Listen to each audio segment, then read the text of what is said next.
So the United States spent $1.4 billion on abstinence education in Africa to prevent the spread of HIV. And frankly, this to me is nonsense. So they've been saying that abstinence education has not been working in Africa, and quite frankly, this should not come as a surprise, because abstinence education was tried in the United States and elsewhere, and it didn't work there either.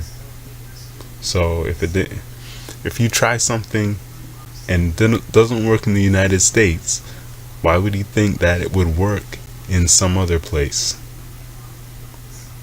I mean, that was the track record. Failure was the track record already. So this is something, people just putting ideology over reality. Like, even if you look at the Palin family, for example, was it whatever her name is, Sarah Palin's daughter, one of them got pregnant outside of wedlock. Anyway, but this abstinence education doesn't work. Now, obviously, abstinence itself, not having sex, will reduce your risk of catching sexually transmitted diseases. Of course, it wouldn't necessarily completely eliminate the risk of STDs, because a lot of sexually transmitted infections can also be transmitted in other ways. If you look at the history of a lot of these, a lot of STDs or STIs, the history was that they used to be spread a lot through non-sexual contact, but then as living standards and hygiene improved, they began to be spread more through sexual contact. They weren't spread so much through non-sexual contact. So, for example, you have syphilis. It's mainly a sexually transmitted disease, but it used to be, there was a disease called YAS. I'm not sure exactly how to pronounce it properly, but YAS or something like that. It was that disease was spread. It was basically the same as syphilis, but it was spread primarily through non-sexual contact, through just physical contact, non-sexual.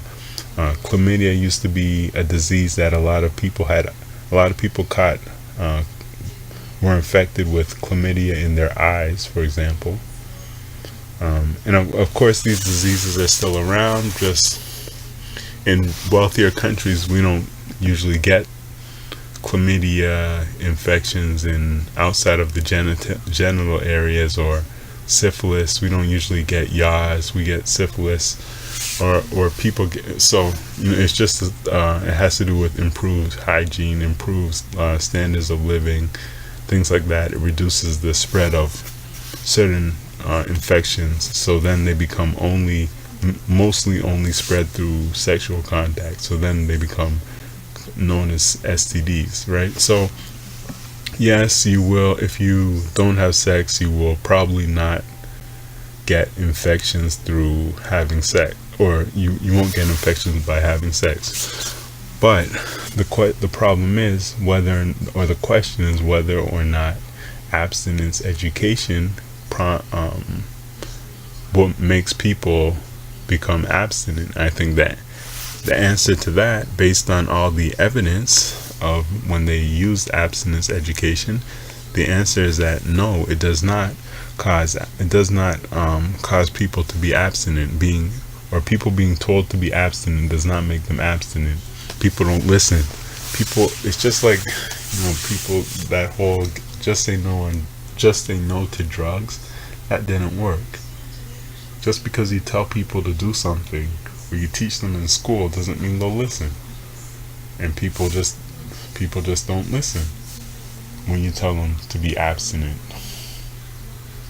They may agree with it, they may go along with it, but then when the girl is with her boyfriend somewhere by herself, they don't listen. They're gonna be banging like rabbits.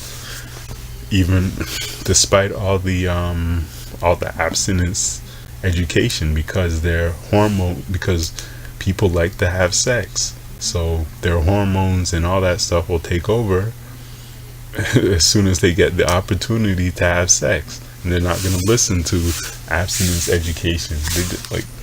They just don't listen to it.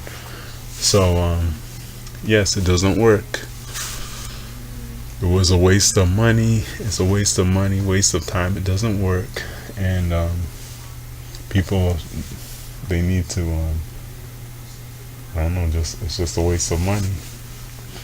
And if you look at societies where they really do have abstinence, that's because you have enforcement of abstinence. So if you take away, so for example, in societies where women don't have freedom, they don't have, see, when you have women who do have freedom, they go where they want by themselves and stuff like that, then those women have the opportunity to have sex. So they may say they may say they agree with abstinence and stuff like that. But see, everybody knows, it's a well-known fact that women lie, and a lot of women are fake and liars and hypocrites, and they care about putting up a fake social front, but then they do something else behind closed doors. They do something else when no one is watching. That's a well-known fact. Anybody who knows anything about women, anyone who's ever observed women's behavior knows that. So you could have a classroom full of girls and teach them about abstinence all day long, and then when they're with their boyfriends or when they meet some guy they like, they'll drop their pants and bend over in a New York minute. So it's like that abstinence education just doesn't work. If you really want to stop girls from having sex, what you need to do is lock them in their room, lock them in their room until or get them married when they turn 13 or whatever, and then have their husband keep them locked down. Basically, if you want a girl to be abstinent, you have to keep her locked down from the time she's born.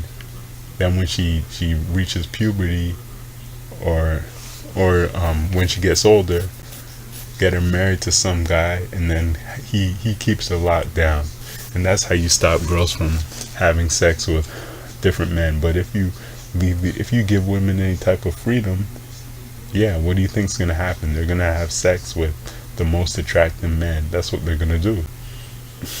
And it doesn't matter how much you teach them about abstinence. It doesn't matter. So that's just it. And same goes for men.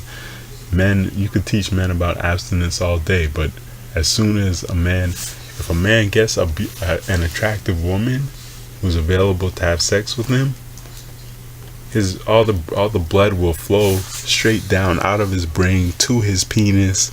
He will think with his penis, and he will have sex with the woman. That abstinence thing just doesn't work. Doesn't work. It isn't a logical policy. It is not a reality-based policy. It is an ideologically based policy. So it doesn't work. And now in Africa, from what I can tell, the HIV problem is based on men, high status men, rich men, having sex with a large number of women. So that's why you see, so if that guy gets infected with HIV, he spreads it to a lot of women.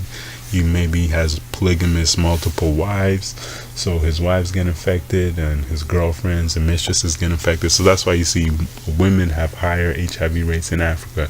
Now in North America, HIV is primarily an issue of men having sex with men. So you see men have higher HIV rates in North America or in Western countries. So